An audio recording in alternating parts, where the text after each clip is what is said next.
Welcome to the Law Firm Growth Podcast, where we share the latest tips, tactics, and strategies for scaling your practice from the top experts in the world of growing law firms.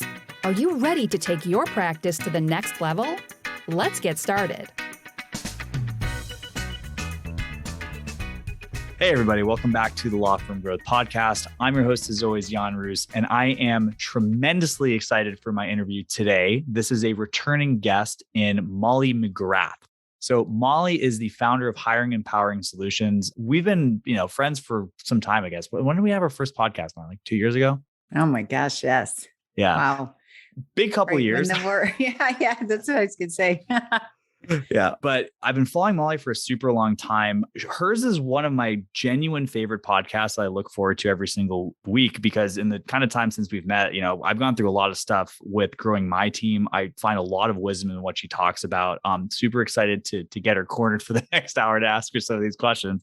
But thanks again for coming on the call, Molly. Absolutely. Thank you for having me. I'm always delighted, and I love everything you're doing. So keep up the amazing work. Okay, awesome. All right. So to kind of get started, let's do a little bit of a Quentin Tarantino jump to the action type thing.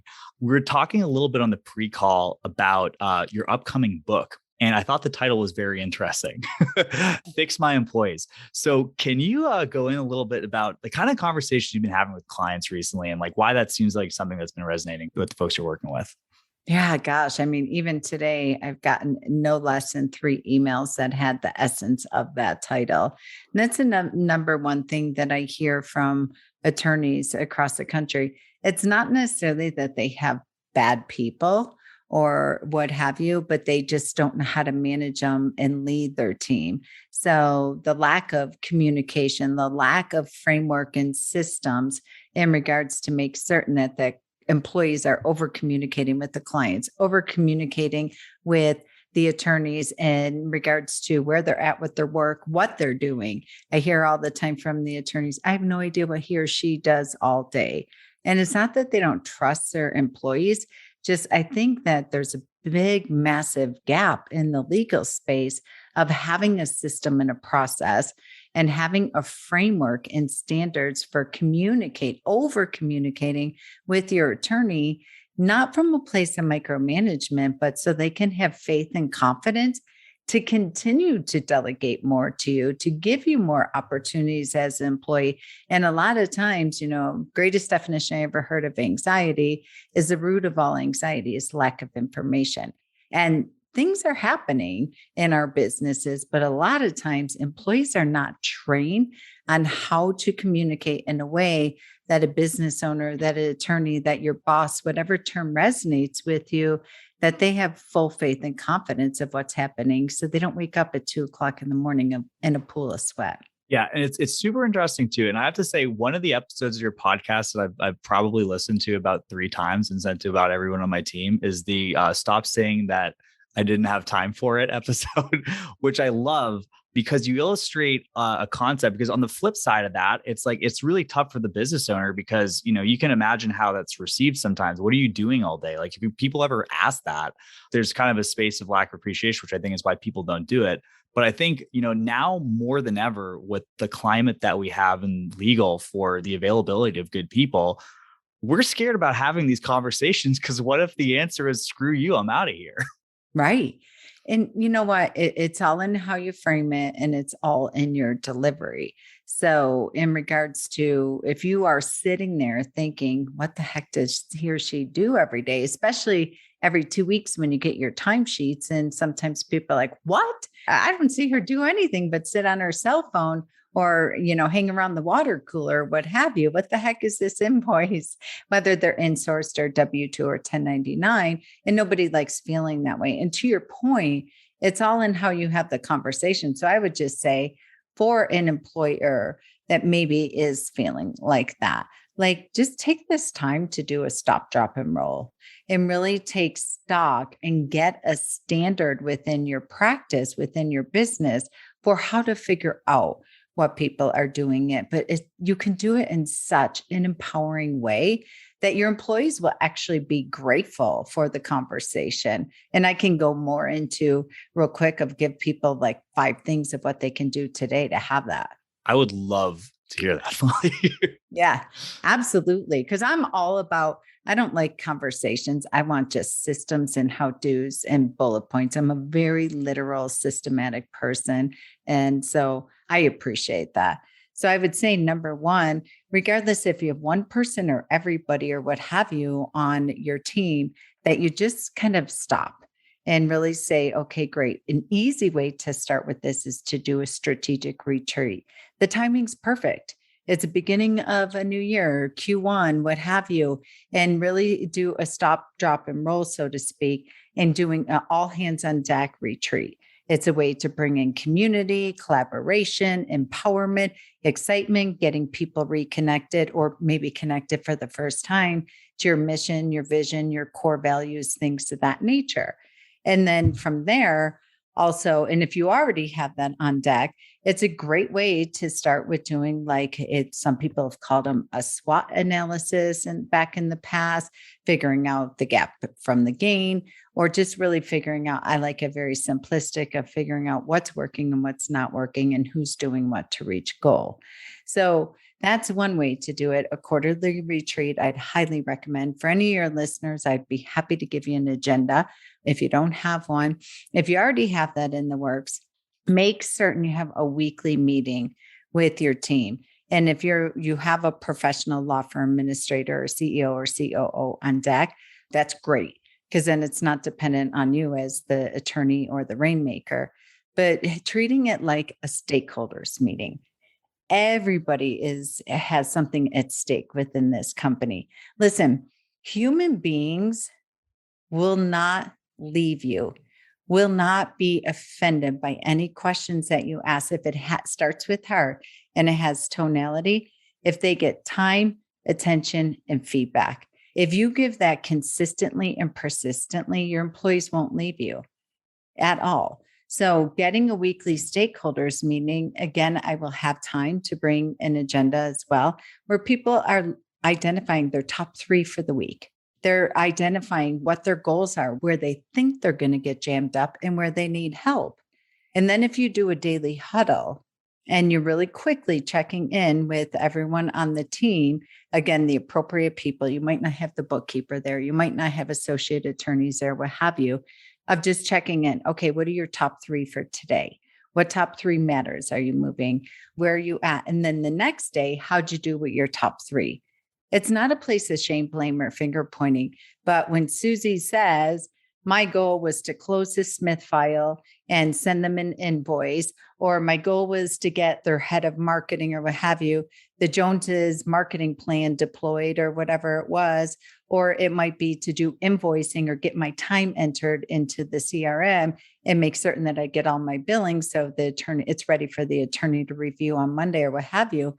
And they come and they say, okay, these are my top 3 goals. I only got to 1, or I got to none, or I got to 2. In that moment, when you get deeply curious and have a safe space for it, again, if you have a team leader that can lead this or a COO, it doesn't have to depend on you, on the attorney. Like, okay, great. This is amazing information. Let's talk about what stopped you from getting to the other 2. Well, attorney B dumped a crisis file on my desk or what have you. So-and-so came and asked me if I could become a witness and do this, or Susie called in sick, so I had to take over her work, what have you. This is information that people pay millions of dollars for every year for a business consultant. Your team is your quality control team. They're showing where the loopholes are, because you get on the second daily huddle and you hear again that I wasn't able to get to this, and this.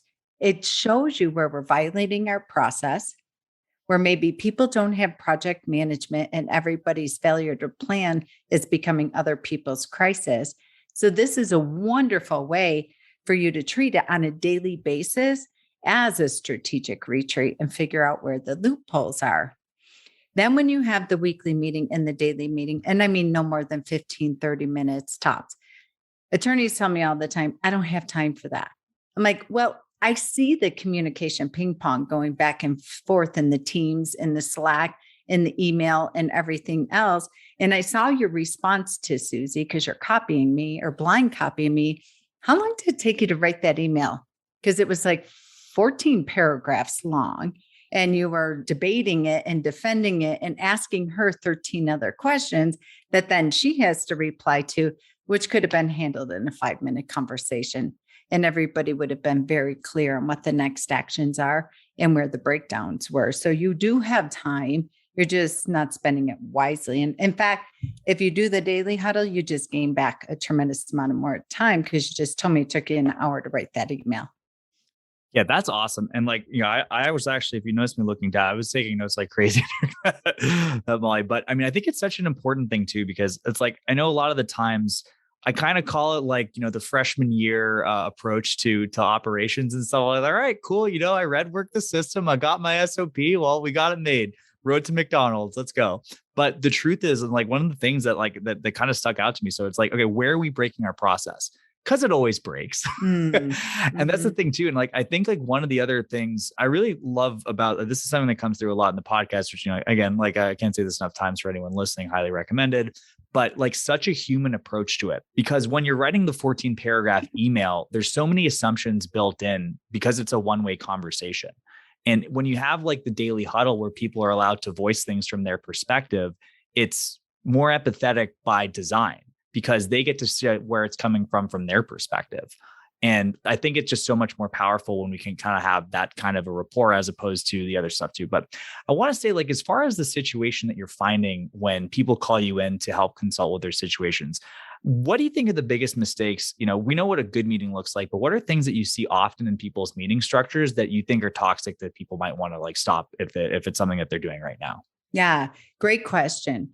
And honestly, I'm very proud of the profession to say it's not even necessarily that it's toxic. It's just not effective, and it's not being ran systematically or being facilitated. So what I see when I take on a new law firm that I serve as their fractional COO, CEO, what have you, and my first order is to watch their team meetings if they're having it, or any meetings that they're having that are on the books that are consistent.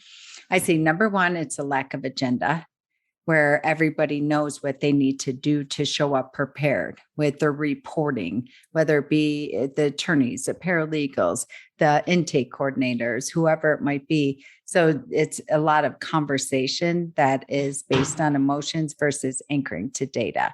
In fact, so we spend a lot of time talking about something that should be handled in 10 minutes based on a report where we just ask powerful questions. Number two, it's being led by the attorney or the business owner, and not by, I'm not saying you have to have a CEO on staff, but having a team leader that's going to facilitate and lead everything for you. So if the attorney, a lot of times employees will just let them derail the meeting. Maybe most entrepreneurs always want to talk about marketing, right? So we have a 1-hour meeting to review cases, go through the calendar, go through client experience, go through this, and everything turns into a marketing meeting. So no one's facilitating it and watching the clock and bringing everyone back on track of where they should be at. So really, it's a lot of lack of planning on everybody's part, lack of clarity and standardization on what this meeting is for, and giving people the agenda. The agenda is not going to change, at least the framework. The conversation and the matters that we dive into each week might change, but by and large, the framework's not going to, the agenda's not going to, and then being facilitated. Okay, great, guys. We're 15 minutes into the meeting, and I know we really, really need to talk about that Facebook campaign, that Facebook ad to get our webinar launch. But right now we have our marketing meeting in an hour. So I'm going to put that on the agenda and we'll handle that in real time. But real quick, what do you need us to know from a high level? What's the bottom line? Because if somebody's not facilitating it, I wouldn't know if I'm paralegal that this meeting should go sideways and we have to talk about this webinar or Facebook ad strategy for the rest of our meeting. But I'm walking out and we never got to any of my matters. But next thing you know, somebody's at my desk tomorrow screaming at me because I didn't finish blah, blah, blah. Well, I had on my agenda for the meeting, but we never got to it. Right. It's a vicious cycle. Yeah. And it kind of sounds like I could imagine like the people who are probably the more talkative or like, the stronger forces of personality. Yes. It's actually kind of funny. You might have seen me laughing earlier. We do our team meeting on Monday and I'm like, I really shouldn't be facilitating this. Because the other thing too, if you're the Yeah. business owner, if you're the guy whose name's on the check or the girl whose name's on the check, it's just like, no one's going to step through to interrupt you. Like it's kind of not a fair position to be in. Right.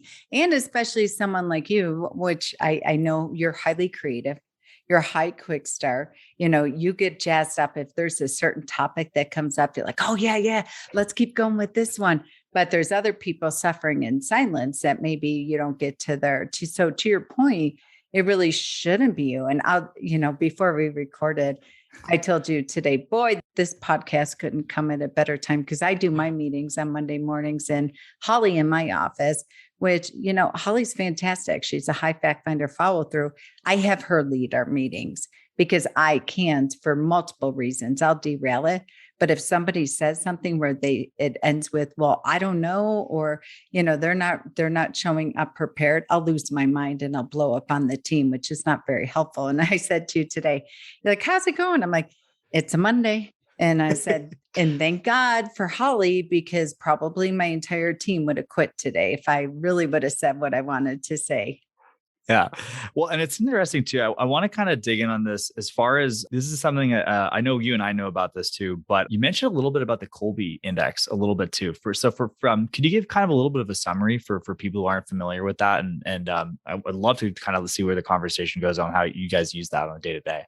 Absolutely. So I've been using the Colby since the late 90s. I think I heard of it through Strategic Coach, a coaching program that I was involved with. And then I started, it's like, once you hear something, you see it everywhere. Then I read about it, in Oprah magazine. Then I saw it on like the Good Morning America it was just everywhere. So when I started my recruiting agency in 2008 for legal staffing, I started using it because number one, the price point's really good. It's $50 an assessment. Some of these assessments that are out there, there's hundreds and if not thousands of dollars. Then you got to pay a consultant to even tell you what the heck it means and to go through it. I like Colby because the price point's easy. The way to understand it is very simplistic and it doesn't change. It really measures the DNA of somebody's human conditioning when they're backed against the wall, stress is high, just got fired by a client, have a client sitting in the conference room that's all upset because we never got back to them, all the things that happen in every business, how you will take action when you're backed against the wall. So it measures your hardwiring, your operating software, 26 questions, $50 very quickly. And it doesn't change. I took my first one 24 years ago and I was convinced mine's changed because I've grown, I've evolved, my roles change. I own businesses, sold businesses versus I was an employee when I took it and it hasn't changed one iota. So it's tried, tested, and proven. It's just like you can get coaching and training and what have you. But at the end of the day, when things are hitting the fan, so to speak, where you will go. So it measures 4 different areas of how people are high fact finders or they're strong follow through. So the high fact finders are people that need to know the beginning, the middle, the end, and the why before they will take any action. High follow throughs, which are your production cops or your professional nags, which every single law firm and every entrepreneur needs a high follow through standing next to them, which I'm a high follow through. I lead an 8. Everybody tells me I'm a pain in the butt. And, that's my job. I'm really great at it. And then the next one is a quick start. So that's you.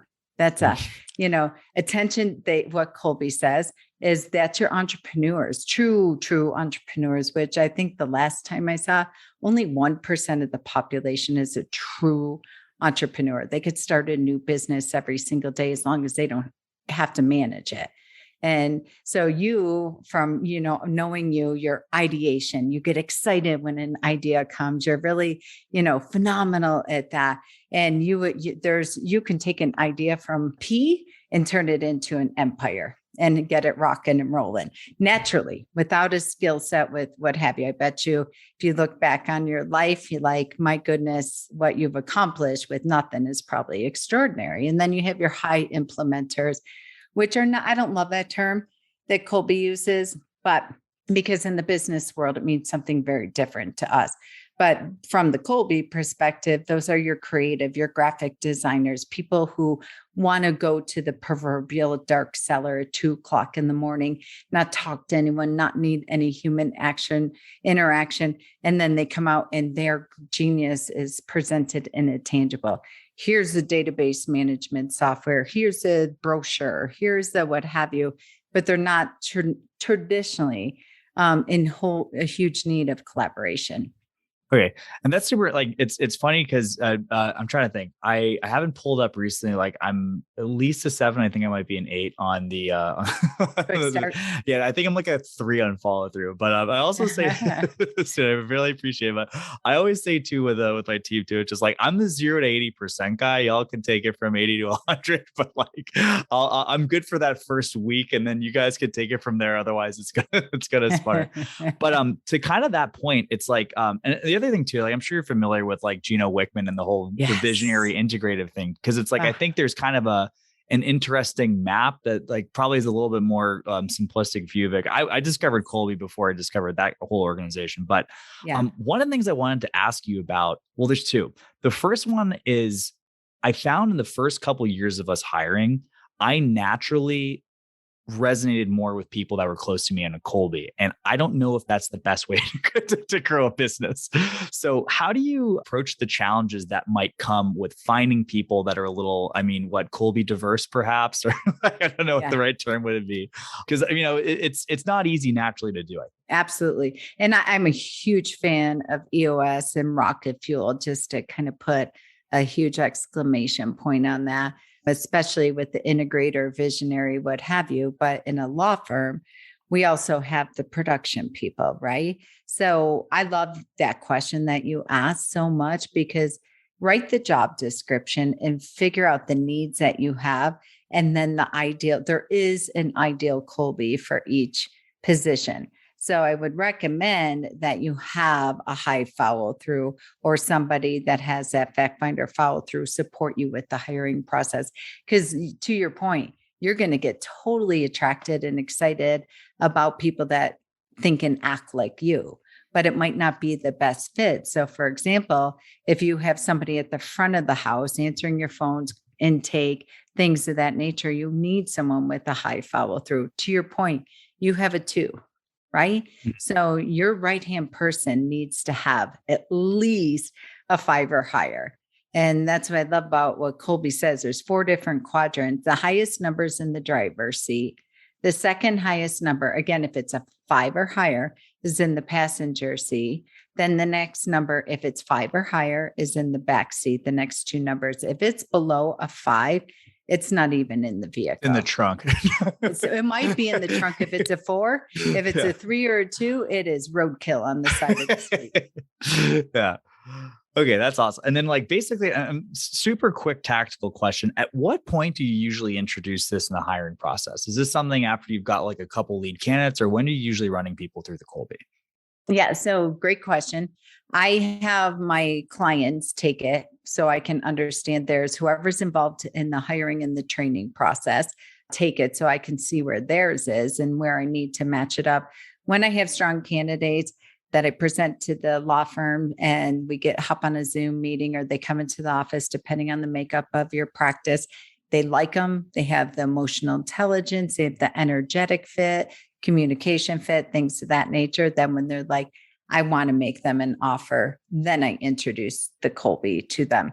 I've had firms in the past that wanted me to have the Colby, because the Colby is not be all and end all. But then I'd run the Colby and they'd fall in love with their Colby. So using your example, you're a 2 follow through and you need an executive assistant, and they have an 8 follow through, and you get excited, but you're a high quick start implementer and you're like, okay, great, they fit, give them an offer. Like, well, no. There's Colby's only one thing. And I lately started coupling Strength Finder from Gallup. So the Gallup Strength Finder with that, because that's a personality test and it matches very well, because you could have some shortfalls within your Colby based on the ideal Colby for a job description, and then bring in the personality test. If you went to Colby, and again, just for our listeners that might be exercising or what have you listening to this, It's KOLBE.com. And the specific assessment that we are talking about is the A, as in Apple. There's many different assessments that Colby offers. The A assessment is what we're talking about. And Colby can put you through right fit and take a job description. There's many different things that company offers as additional service for anyone who really wants to dive in. But I like the personality test because I'll tell you, early on, people would say, okay, my paralegal's leaving. She's going to have a baby, or her husband's moving across country. She's a rock star. I want to clone her. They have to have this Colby. Well, I early on would do that. And then I present the candidate and have the exact same Colby as the paralegal that was their favorite person in the world, but there was just something off. And I'm like, well, you have to bring in the personality side of that, how people communicate, because Colby is a communication tool, but I like matching the Gallup Strength Finder. Again, the reason I picked this, it's $19. People are usually budget conscious. And I think coupling the two for 50 plus 20, $70 or give or take, it's pretty insignificant for a good return on investment. Yeah, I was going to say too, I'm able to laugh at this because it was long enough ago, but I've definitely had to make, let's just say some hiring decisions that cost more than $70 with the wrong person. But to your point, Molly, it was like, it's so funny because I get latched on to client too. Again, this is one of the reasons I had to get myself out of like a lot of the hiring process because I'm terrified. What if I go give them the test and it's not what I wanted to hear, right? It's like, I get bought in. I fall in love too quickly. But this is something that I've been thinking about a little. Another couple of questions about this. So we all know about the kind of the classic model where you have sort of like, the visionary founder, but every once in a while we've run into people, and it's kind of rare because just by nature of what we do in marketing, it tends to attract those people a little bit more. But there are people I've found that have been successful that are a little bit more of that kind of integrator type to start. So do you have any experience with like how those firms would grow in a way that's different than like, I guess, the classic one with a visionary type first situation? So clarify the question a little bit, just so I make sure I understand it. Yeah. So I was going to say, so like for like your classic, high quick start, front of house, gregarious person, like I feel like that's almost the default narrative for who to hire first and second and third. Yep. Do you know any like, and we've seen a couple people where it's been almost like the back of house person first, and they've done quite well, but I feel like it's a narrative that doesn't get discussed. So what does like building a firm look like differently when you're not that sort of visionary, high quick start type person? Yeah, great question. In Rocket Fuel, they even talk about, and I've hired a bunch of EOS guys on my podcast since I really started diving into it. You don't necessarily have to have a visionary, high quick start to have a successful business, but you will never have a successful business without a strong integrator. And I've always felt that, you can be a law firm owner. A lot of attorneys actually aren't visionaries. They aren't high quick starts, and they have very successful law firms. And so then they feel like, all right, I don't love marketing. I'm not good at it. How many times do you hear that from attorneys? I'm terrible at marketing. I don't know marketing. I need a marketing person. I need a visionary. I need someone. And then they start writing all these checks and to different, agencies and what have you, things in nature, because they're like, just please somebody do it because I don't know how to do it and I don't want to do it. And then from there, they have the absence of that integrator. You and I know this. And what I mean by that, there's no reporting. So this is a kind of joke between business outsourced marketing and consultants, especially in the legal space, is that, oh, you're sending me all these garbage leads, or, I spent all this money with you, especially for a marketing agency or what have you. And no one's hired me. And you're like, well, what's happening on the intake? Are people actually following up with these leads? Let me see your reporting from initial lead coming in to the follow-up that occurred to get them to book a consultation, and it's crickets. They don't have the KPIs. They don't have the internal reporting. We can furnish all the reporting from a marketing perspective, from a dashboard perspective, but that's lead generation. The biggest piece of it is really the follow-up, to have the KPIs and things of that nature. So I believe the most important position you hire is that integrator, somebody who could take that off you, because attorneys get overwhelmed. They're like, You're talking voodoo. You're asking me these questions. I don't even know what a KPI is. I hear that a lot. I don't know what a lead is. I don't know what a PNC is. I know what a potential client is. And I'm like, well, that's what it is. But you ask all these words, and it's not to talk over them or to make you feel uneducated about the term, using this example of marketing. And this is why you need somebody other than you. I'm not saying you have to go hire a CEO, COO, or a big law firm integrator or whatever professional law firm administrators, new term people are throwing around there. No, you can have the person that's answering your phone, if they have a strong follow through, they can be your integrator. Like, start there until you can get your data and you can have your KPIs and you know the state of the union on your people, your process, your production, and your profitability. Then you can start outsourcing vision and things of that nature. Yeah, this is an awesome segue too, Molly, because I wanted to talk about this. It's interesting because when I've noticed like the firms that we've run into that are really, really in a great shape before we end up getting there, there was almost always, sometimes this is the same person, but they absolutely need to have somebody who can manage all of these projects. And I've definitely, this is a really tough situation. And for anyone who's listening to this, this is kind of what it ends up looking like for an outsourced service provider. So it's like, when we get brought in as one of like 5 initiatives that quarter, and you can't get a hold of the guy because he's on with one of the other 4 projects. And then all of a sudden we're like, we're way delayed on what we ended up having as far as timelines because we can't get the resource, something like that. And like, that's what happens when we don't have the integrator connecting all the dots. So there's absolutely like, somebody who can kind of, turn that energy into something. And I think that's like the integrator role, but also, and it's awesome when it's the same person, the rock star intake person who can tee up the consultations. And I've always like, when I talk to this, like with clients about this, I'm like, look, you might think that you're the quarterback, but you're the wide receiver. You're not getting any footballs that are not thrown by the person that's answering your phone. And I feel like it's a position that people are, not giving a lot of respect to, but it can be such a huge lever. And I know for a fact that you've placed some fantastic people who do both, Molly. So I wanted to ask you about kind of what your thoughts about how people can find somebody for this, broadly. Is this something that makes more sense as a hire to place or somebody up level within the firm? Or like, how do you think about getting that in place for the firms that you work with?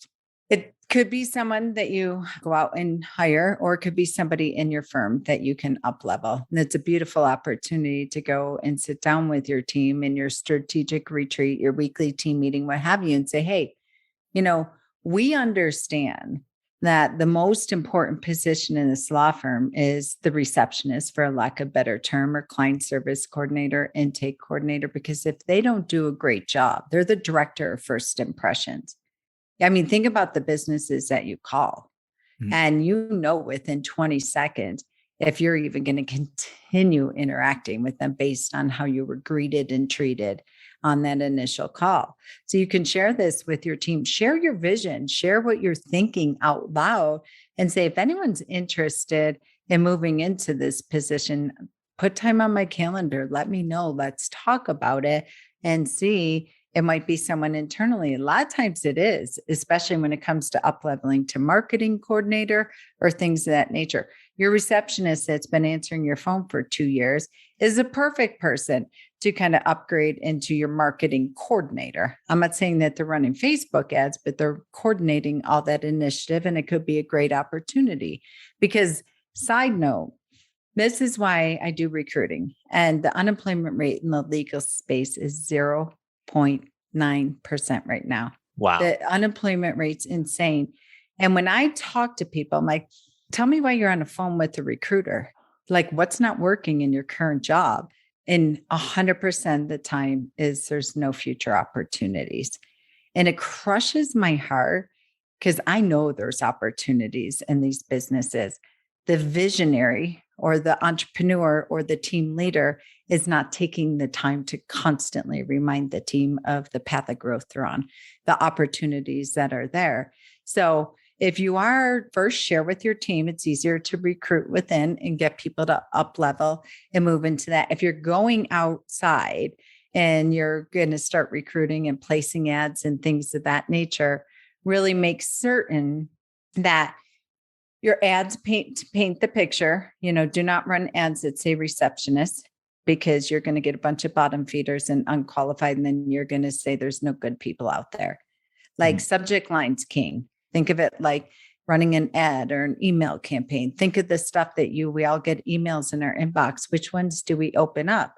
I mean, the ones that catch our attention or jar us a little bit. So right now, in the unemployment rate and the shark infested waters of trying to find candidates, to even find them, to even get on the phone with you, you're going to have to jar them. Your ad's going to have to be way different. Paint the picture of what your culture looks like, what your law firm looks like, and make sure you have a really strong subject line. So for somebody who's doing intake or answering the phones or booking appointments, like a client service coordinator is one of the best ads that we have running right now for that position, because it communicates so much more than booking appointments or being quote unquote just a receptionist. And I'll say this as a really big, bold statement. When you are looking for this position, you cannot look at what the fee is, what you're going to pay this person, because people still have stuck in their mind, oh, I can get a receptionist for $15 a month, right? Driving by my local McDonald's yesterday, $19.50 to work at McDonald's. Yeah. So what I find for law firms is they still have stuck in their mind they could find a receptionist for $15, $17, what have you. My 16-year-old is a hostess at a barbecue joint. She's a junior in high school making $17.50 an hour.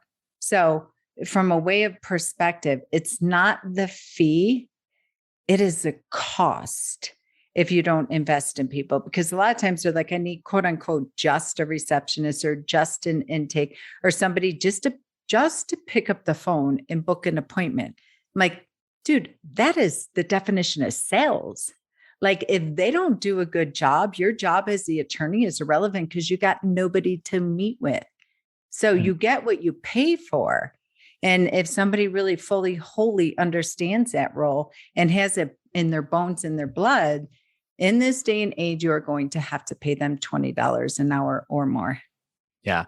It's kind of interesting too. It's this is something that was impressive to me when I was starting out. Right after school, I went into sales. And one of the things that my first managers always said is like, you look at most companies, the highest paid person other than the CEO is usually the top salesperson. In law firms, it's usually the person answering the phones is the lowest paid person typically. Yes.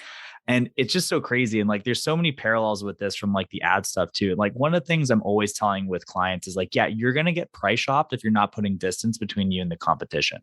And it's the same thing on the hiring side too. If it's receptionist at firm A versus receptionist at firm B, yeah, why not go for the one that has the highest dollars per hour, right?